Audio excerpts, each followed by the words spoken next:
নমস্কার বন্ধুরা, তোমরা সবাই কেমন আছো? আশা করি তোমরা সবাই ভালো আছো আর আমিও ভালো আছি। তো আজকের আমার দিনটা শুরু হলো ঘুম থেকে ওঠার পরে আমার এই সুন্দর, সুন্দর ফুলগুলো দিয়ে।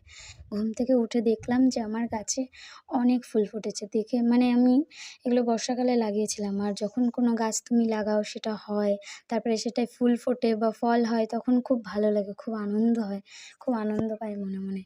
আমি না সবাই। তো এগুলো দেখে আমার খুব আনন্দ হচ্ছিলো, তো ভাবলাম এগুলো একটুখানি ভিডিও করে তোমাদের সাথে শেয়ার করে দেখি, তোমরাও একটু দেখো। মানে এগুলো সব আমি তারপরে আমার ব্রাশ করার পালা এলো। এখন আমি এখানে দাঁড়িয়ে দাঁড়িয়ে ব্রাশ করছি, ভিডিও করছি, আর আমার যা পাশের থেকে আমাকে হাসাচ্ছে, কমেডি করছে, মানে হাসানোর চেষ্টা করছে যে যেন আমি হাসি। তো আমি মাঝে মাঝে ওর সাথে একটু কথা বলছিলাম আর ব্রাশ করছিলাম, আর ও আমাকে বলছে আরও মুখের কাছে নিয়ে যাও, আরও নিয়ে যাও, এরকম করে ব্রাশ করো। তা ওর কথা শুনে শুনেই আমি ওরকমভাবে ব্রাশ করছিলাম, নিয়ে বলছিলাম তুই যেরকম বলবি আমি সেরকমই করবো, তুই দেখ আমি পারি কি না।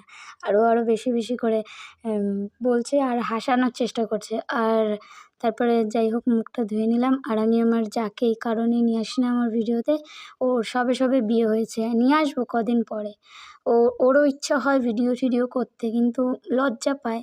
আমারও প্রথম প্রথম খুব লজ্জা লাগতো, তো আনবো কিছুদিন পরে, নিয়ে আসবো ওকে ভিডিও।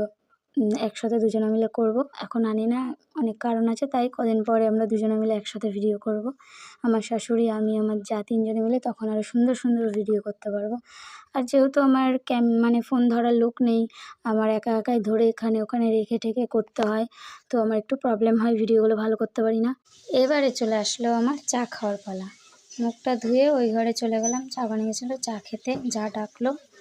তারপরে আমার শাশুড়ি মা ঘরের পিছনে গেল কুমড়োর বীজ লাগাতে।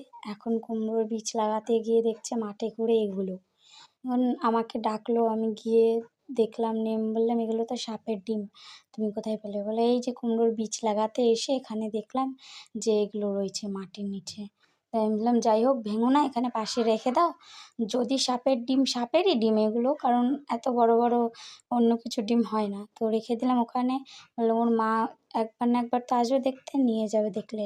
এই পাশেও আমি অনেক গাছ লাগিয়েছি। এ পাশে অবশ্য আমি এখানে বোম্বাই লঙ্কা গাছ, এমনি লঙ্কা গাছ, মানে গোল গোল টাইপের কি লঙ্কা হয় জানি না। আর আমাদের মন্দিরের পাশে এতগুলো তুলসী গাছ হয়েছে, আরও হয়েছিল, অনেক জঙ্গল হয়ে গেছিলো বলে তুলে দিয়েছিলাম।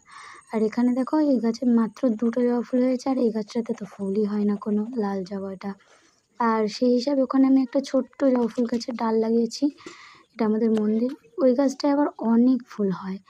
তো এটা আমাদের মন্দিরের ভেতরে আছে রাধাকৃষ্ণ, লক্ষ্মীনারায়ণ পিতলের, আর বজরংবলী আছে, আর শ্রী